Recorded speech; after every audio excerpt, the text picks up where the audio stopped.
आज हम second year biology chapter number 1 homeostasis के अंदर किडनी के प्रॉब्लम्स पढ़ेंगे। यानी इससे पहले हमने यूरिनरी सिस्टम पढ़ा, जिसके अंदर हमने किडनी को डिटेल्स में पढ़ा और नेफ्रॉन का स्ट्रक्चर पढ़ा, सारा कुछ ऑलरेडी हो चुका है। सो आज हम उनके प्रॉब्लम्स पढ़ेंगे, मतलब किडनी के कौन कौन से प्रॉब्लम्स हो सकते हैं। सो किडनी प्रॉब्लम्स आज हमारा टॉपिक होगा। सो किडनी प्रॉब्लम्स पढ़ने से पहले हमें थोड़ा बहुत रिवाइज करना पड़ेगा। मसलन हमने इसमें यूरिन फॉर्मेशन देखी थी कि किडनी क्या कर रहे होते हैं, they are producing urine formation, urine formation करते हैं, ठीक है। और यूरिन फॉर्मेशन के अंदर स्टेप्स क्या क्या थे।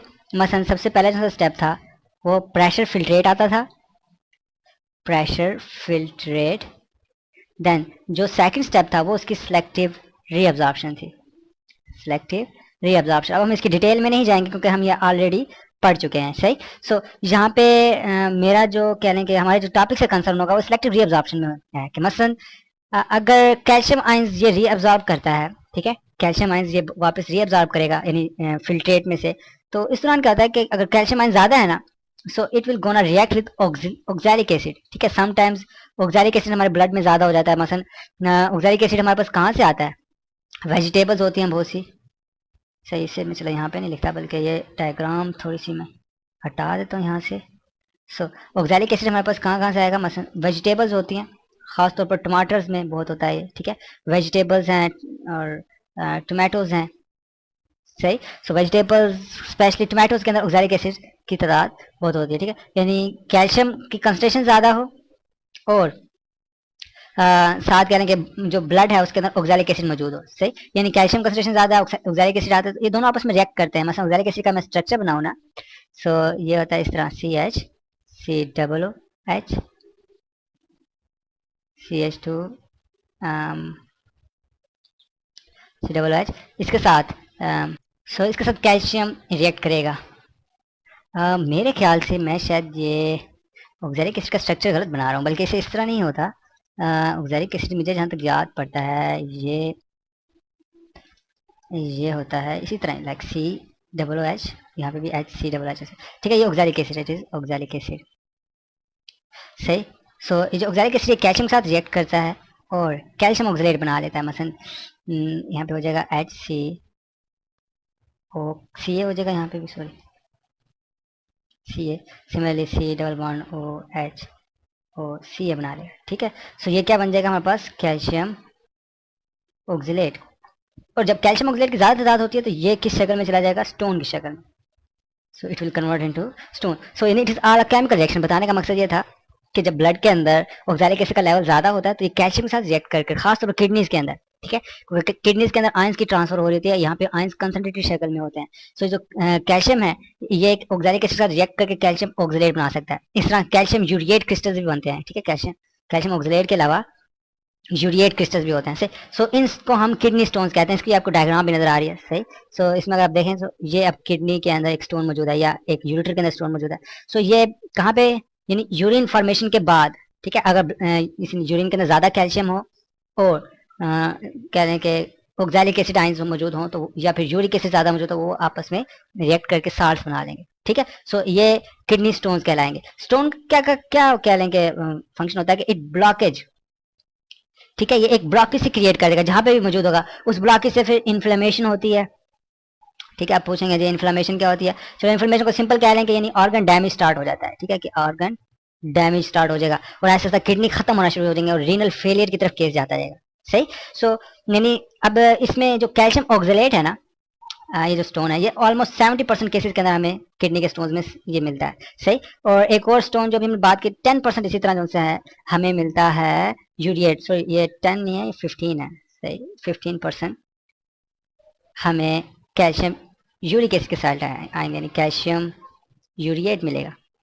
ठीक है। यानी यूरिएट के कम चांसेस अब ज़्यादातर कैल्शियम ऑक्सलेट बनते हैं, ठीक है जी। और ये जो गट्ठे होते जाएंगे और इनका स्टोन बन जाएगा। स्टोन क्या करेंगे, ब्लॉकेज करेगा, ब्लॉकेज से जाहिर बात है सारा मैकेनिज्म डिस्टर्ब होगा और ऑर्गन डैमेज की तरफ केस जाता जाएगा, ठीक है। और लास्ट में जो सबसे लास्ट में स्टेज आती है रीनल फेलियर, जब गुर्दे काम करना बिल्कुल खत्म कर देते हैं, सही। सो यानी ये जो सारा स्टोन फॉर्मेशन का जो सा लिंक है ये जाके किसके साथ होता है, सिलेक्टिव रीअब्जॉर्प्शन। यानी बाज़ दफ़ा आयंस की कंसंट्रेशन इतनी ज़्यादा होती है ब्लड के अंदर के वो आयंस ज़्यादा रिलीज होते हैं और जिसकी वजह से वो जब आएंगे इसके अंदर फिल्ट्रेट के अंदर, या कह लें कि जो यूरिन के अंदर अगर आयंस की ज़्यादा होगी तो ये आपस में रिएक्ट करेंगे। और ये स्टोन जरूरी नहीं है यहाँ पे बने, स्टोन यहाँ पे भी बन सकता है, लाइक यहाँ पे भी स्टोन एक आ सकता है, लाइक यहाँ पे भी स्टोन बन सकता है।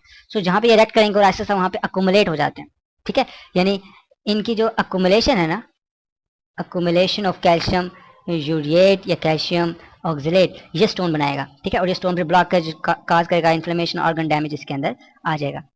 सही। अब स्टोन बन गए हैं, सही। अब स्टोन की ट्रीटमेंट क्या होती है? बहुत सिंपल है। आजकल की मॉडर्न टेक्नोलॉजी के अंदर हम इसे नाम देते हैं लिथोट्रिप्सी। इसमें क्या होता है कि नाम लिख लेता हूँ, मसलन आजकल की मॉडर्न टेक्नोलॉजी में हम क्या कहते हैं, लिथोट्रिप्सी। सही। और लिथो का मतलब कह लें कि स्टोन होता है, ठीक है। Tripsy mean break down, break down. So इन स्टोन के ब्रेक डाउन को लिथोट्रिप्सी कहते हैं। सो इसमें बहुत सिंपल है कि हमारे पास मशीन्स हैं। मशीन्स किस किस्म की मशीन्स हैं कि वो अल्ट्रासोनिक साउंड वेव्स प्रोड्यूस करती है, ठीक है। अल्ट्रासाउंड का आपने नाम सुना होगा मोस्टली, ये बहुत से क्लिनिक्स के अंदर अल्ट्रासाउंड होता है, ठीक है, जिसके अंदर कह सकते हैं इंटरनल ऑर्गन स्टडी किए जाते हैं, खासतौर पर स्टोन्स की स्टडी अल्ट्रासाउंड के जरिए होती है, या फिर एक्सरे के जरिए हम देखा जाता है। अच्छा, इसमें डायग्नोसिस में मिस कर गया कि स्टोन को डायग्नोज किस तरह करते हैं। स्टोन की डायग्नोसिस तो उसमें एक्सरे है, ठीक है, एक्सरे फिल्म के जरिए हमें पता लगता है, या फिर अल्ट्रासाउंड करवाया जाता है, ठीक है। ज्यादातर अल्ट्रासाउंड होता है। किडनी में पेन नजर आती है, ठीक है। इसके सिम्टम्स क्या क्या होंगे, सिम्टम्स की बात कर लेते हैं। जो किडनी स्टोन है, किडनी स्टोन के सिम्टम्स। सो सबसे पहले पेन होगा किडनी साइड पर, ठीक है, इसे हम हाइपोकोंड्रियम कहते हैं, यानी साइड्स बनी होती है पेरिटोनियल कैविटी के अंदर। पेन किडनी साइड पे होगा, सही। और जो यूरिया है, यूरिक एसिड है, ठीक है, इनका लेवल ज्यादा होता जाएगा ब्लड के अंदर, ठीक है। ब्लड के अंदर इसका लेवल ज्यादा हो जाएगा। ब्लड में यूरिया यूरिक एसिड का लेवल ज्यादा, क्यों क्यों ज्यादा हो जाएगा? जाहिर बात, जब किडनी का फंक्शन डिस्टर्ब होगा, यूरिया यूरिक एसिड स्क्रीट आउट नहीं होंगे और वो ब्लड के अंदर ज्यादा उनका लेवल आ जाएगा, सही। तो ये डायग्नोसिस के अंदर इसका लिंक होता है। अच्छा, अब हम इसका आते हैं कि किस तरह इसको ट्रीटमेंट, ये बेसिकली हम इसका ट्रीटमेंट पढ़ रहे हैं। ट्रीटमेंट में हम क्या थेरापी दे रहे हैं? सिंपल लिथोट्रिप्सी के वो जो स्टोन बना है किडनी के अंदर, उसको ब्रेक किया जाएगा थ्रू अल्ट्रासाउंड। मतलब ये आपको स्टोन्स नजर आ रहे हैं, ठीक है। पिक्चर चले मैं थोड़ी बड़ी कर लेता हूँ। सो ये किडनी स्टोन्स हैं, इसके ऊपर ये अल्ट्रासाउंड वेव जो सी हैं वो बम्बार्ड कराए गए हैं और ये किडनी स्टोन टूट गए हैं, और ये किडनी स्टोन स्मॉल पीसेस में कन्वर्ट होते हैं और बॉडी यूरिन से ये रिलीज आउट हो जाते हैं। इस सारे प्रोसेस को हम लिथोट्रिप्सी कहते हैं। अब इसके अंदर बिल्कुल सर्जरी नहीं यूज हुई, ठीक है, यानी ये नॉन सर्जिकल यूनिट है, सॉरी नॉन सर्जिकल प्रोसेस है, नॉन सर्जिकल है, ठीक है। इसके अंदर सर्जरी नहीं है, और सर्जरी से हमेशा बचना चाहिए, क्योंकि सर्जरी से अगर इंटरनल ऑर्गन्स में इन्फेक्शन आ जाए तो बहुत डेंजरस चीज होती है, सही। सो ये बगैर सर्जरी के, यानी विदाउट सर्जरी आप सिंपल अल्ट्रासाउंड रेज पास करेंगे, वो स्टोन को तोड़ देगा और वो यूरिन के जरिए रिलीज आउट हो जाएगा। सो ये आप कह लेंगे किडनी स्टोन की फॉर्मेशन भी होगी, उसकी डायग्नोसिस भी होगी, उसके साइंस एंड सिम्टम्स, और फिर ट्रीटमेंट भी हमने उसकी बात कर ली। ओके, इसके साथ एक केस और हम पढ़ते हैं रीनल फेलियर का, ठीक है। रीनल फेलियर, रीनल का जो टर्म है वो किडनी के लिए होता है, और फेलियर मीन के anything had stopped its function, सही। कि renal stand for kidney and failure mean कि इट्स नॉट वर्किंग प्रॉपर्ली या it has stop function. Renal से मुराद किडनी हमेशा ध्यान में रखेगा, जिस तरह रीनल आर्टरी है, रीनल वेन है, सही। और फेलियर मीन, फेलियर यानी किसी चीज़ का ना काम करना, निकम्मा होना जिसे हम कहते हैं, निकम्मा होना, सही। सो किडनी का निकम्मा हो जाना किस तरह होता है कि कोई भी वजह हो, मसलन किडनी स्टोन हो, मसलन किडनी स्टोन मौजूद है, एक वजह ये भी हो सकती है। इसके अलावा किडनी स्टोन के अलावा इसके अंदर और क्या कह सकते हैं, किडनी कोई डिजीज हो, किडनी डिजीज, जिस तरह नाम सुना होगा, मसलन गुर्दों में पानी पड़ जाता है, इन्फेक्शन होता है कोई ना कोई, ठीक है, इसे हम किडनी डिजीज को हम इन्फेक्शन भी कह सकते हैं। सो इसकी वजह से क्या होता है, रीनल फेलियर की तरफ केस जा सकता है, किडनी काम करना बंद कर सकते हैं। इसमें स्टेजेस होते हैं, मसलन पहले एक्यूट रीनल फेलियर होता है। एक्यूट से मुराद जो अर्ली स्टेज पे होता है, ठीक है, एक्यूट से क्या मुराद है कि अर्ली स्टेज पे, फिर आहिस्ता आहिस्ता ये क्रोनिक होता जाता है। क्रोनिक से मुराद यानी ये लेट स्टेज के लिए होता है, ठीक है, लेट स्टेज। सो जो जो कह लें कि किडनी में डिजीज बढ़ती जाती है तो सुकड़ता जाता है, और एक केस आता है जब वो बिल्कुल काम करना बंद कर देता है, मतलब ये रीनल फेलियर हो चुका है। रीनल फेलियर के बाद, रीनल फेलियर में जाहिर बात है अब यूरिक एसिड का लेवल ज्यादा होगा ब्लड के अंदर, ठीक है, और यूरिया का लेवल ज्यादा होगा, पेन होगी साथ साथ, ठीक है, पेन भी होती है, और ये इसके सारे सिम्टम्स हैं जिसके जरिए हमसे, सॉरी ये इसकी डायग्नोसिस क्या है। सिम्टम्स में पेन आ जाएगी, ठीक है, उसके बाद उसको डिजीज होगी कोई पुरानी, ये सारे आ जाएगी, जिसके जरिए रीनल फेलियर का हमें पता चलेगा। ओके, रीनल फेलियर को अगर मजीद डिटेल में जाए ना, सो रीनल फेलियर बेसिकली किडनी किससे बना होता है, हम पीछे पढ़ चुके हैं। किडनी का जो फंक्शन यूनिट है वो क्या है जी, नेफ्रॉन। सो नेफ्रॉन अगर डैमेज होगा, नेफ्रॉन के अंदर डैमेज आता है, मसलन उसके ग्लोमेरुलर पार्ट में आता है, ठीक है, जो हमने ग्लोमेरुलस पढ़ा था ना उसका, जहाँ पे कैपिलरीज होती थी, ठीक है, ग्लोमेरुलस के ऊपर डैमेज आता है, सो उसकी वजह से फिर रीनल फेलियर की तरफ केस ट्रैवल करना शुरू कर देगा। इसी वजह से फिर कुछ और सिम्टम्स भी होते हैं, मसलन यूरिक एसिड ज्यादा हो जाएगा, यूरिया ज्यादा होगा, पेन फील होगा, इसके अलावा अनीमिया भी हो जाता है, क्योंकि फिर ब्लड लॉस भी स्टार्ट हो जाता है, ठीक है, इसके अंदर ब्लड लॉस, यूरिन में ब्लड आना शुरू हो जाता है, पेशाब के अंदर ब्लड आना शुरू हो जाता है, सही।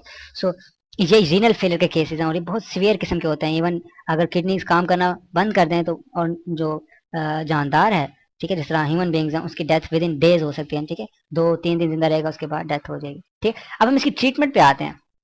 What are the possible treatment? So treatment इसकी थोड़ी सी कॉम्प्लिकेटेड है और ये थोड़ी महंगी भी होती है, सही। मसलन एक तो ट्रीटमेंट होती है कि किडनी ट्रांसप्लांट करवाया जाए, किडनी ट्रांसप्लांटेशन होती है कि किसी दूसरे डोनर का जिसका ब्लड ग्रुप मैच करे उसका किडनी को निकाल कर, सही, वो ट्रांसप्लांट किया जाता है। और इसके अलावा इसके अंदर जो सेकंड ऑप्शन होता है दैट इज डायलिसिस, सही। ये दोनों डिटेल टॉपिक्स हैं, डायलिसिस का भी और किडनी ट्रांसप्लांटेशन का भी, ये हम नेक्स्ट चैप्टर में कवर करेंगे। सो अब तक जो हमने पढ़ा वो हम थोड़ा सा रिवाइज कर लेते हैं। मसलन हमने स्टार्ट किया किडनी प्रॉब्लम से, तो इसमें हमारे पास दो प्रॉब्लम्स मेन जो हमने डिस्कस किए, एक तो किडनी स्टोन्स हैं, उसकी डायग्नोसिस, उसकी ट्रीटमेंट भी देखी, और उसके बाद हमारे पास रीनल फेलियर है। सो किडनी स्टोन का लिंक कहाँ पे होता है कि जब सिलेक्टिव रीअब्जॉर्प्शन हो रही होती है उस टाइम अगर कैल्शियम आयन ज्यादा हो, ठीक है, और ऑक्सैलिक एसिड मौजूद हो, तो वो आपस में रिएक्ट करते हैं और कैल्शियम ऑक्सलेट बना लेते हैं, ठीक है। और कैल्शियम ऑक्सलेट अकोमुलेट होता जाता है, स्टोन बना लेगा, वो ब्लॉकेज करेगा, इसकी वजह से इन्फ्लेमेशन होती है, ऑर्गन डैमेज और रीनल फेलियर हो जाता है, सही। ये इसकी एक डायग्राम भी जिसका आपको किडनी नजर आ रहा है, जिसके एक इस जगह पे स्टोन बना हुआ है, एक नीचे स्टोन बना हुआ है, सही। और ये ब्लॉकेज काज करता है और इससे बहुत सीवियर किस्म की पेन होती है। स्टोन्स की दो टाइप्स मेनली होती हैं, कैल्शियम ऑक्सलेट है, कैल्शियम यूरिएट है, ये दो मेन स्टोन्स की टाइप्स हैं, यूरिएट्स और ऑक्सलेट्स, ठीक है। ऑक्सलेट हमने कहा ये वेजिटेबल सोर्स से आता है, मतलब टोमेटोज के अंदर इसकी बहुत ज्यादा रेशो होती है, सही। और फिर हम चले गए इसके ब्रेक डाउन पर, ठीक है जी। हमने कहा जी अब इसकी ट्रीटमेंट क्या होगी, कि इसका एक बहुत अच्छा कह लें कि मॉडर्न एज के अंदर ट्रीटमेंट है जिसे हम लिथोट्रिप्सी कहते हैं, that is stone break down इसमें होगा, और ये नॉन सर्जिकल होता है। इसका सबसे बेनिफिशियल जो पॉइंट है ये है कि ये नॉन सर्जिकल है। सिंपल क्या होगा कि स्टोन्स को हम शॉक वेव्स प्रोवाइड करेंगे, अल्ट्रासाउंड शॉक वेव्स, जिसकी वजह से स्टोन क्रश होगा और यूरिन के जरिए वो पास आउट हो जाएगा। उसके बाद रीनल फेलियर पे आए कि किडनी निकम्मा किस तरह होता है, कि बाज दफा क्या होता है किडनी स्टोन ज्यादा देर तक मौजूद रहे, उसकी ट्रीटमेंट ना हो, या फिर कोई किडनी की बीमारी हो, लाइक इन्फेक्शन वगैरह हो जाए किडनी का, सही। सो उसकी वजह से फिर किडनी डैमेज स्टार्ट हो जाता है। पहले एक्यूट स्टेजेस में होते हैं, फिर क्रोनिक स्टेज में, डिजीज पहले अर्ली फेज में होगी, फिर लेट फेज में। यानी अर्ली फेज में होता है कि अगर इलाज करवाया जाए तो रिकवरी जल्दी हो जाती है, लेट स्टेज में रिकवरी बहुत मुश्किल होती जाती है, सही। और ज्यादा क्रोनिक आ जाए तो फिर रीनल फेलियर हो जाता है, सही, क्रोनिक डिजीज के अंदर। सो इसकी फिर इंडिकेशंस क्या थी कि ब्लड के अंदर, सही, ब्लड के अंदर यूरिक एसिड और यूरिया इनका लेवल बढ़ जाएगा, क्योंकि ये नाइट्रोजनस वेस्ट है, इनको रिमूव करना किसका काम है, किडनीज का, ठीक है। किडनीज इन्हें रिमूव नहीं करेगा तो ब्लड के अंदर इसका लेवल ज्यादा हो जाएगा, सही। और फिर इसकी जो ट्रीटमेंट है वेरी कॉम्प्लिकेटेड, इसमें एक डायलिसिस है, ये हर हफ्ते बाद करवाना पड़ता है, किडनी ट्रांसप्लांटेशन है, ठीक है। फिर हम इसके ऊपर डिटेल में बात करेंगे किडनी ट्रांसप्लांटेशन के लिए क्या रिक्वायरमेंट है और डायलिसिस के लिए क्या रिक्वायरमेंट है, ये हम अगले लेक्चर में कवर करेंगे।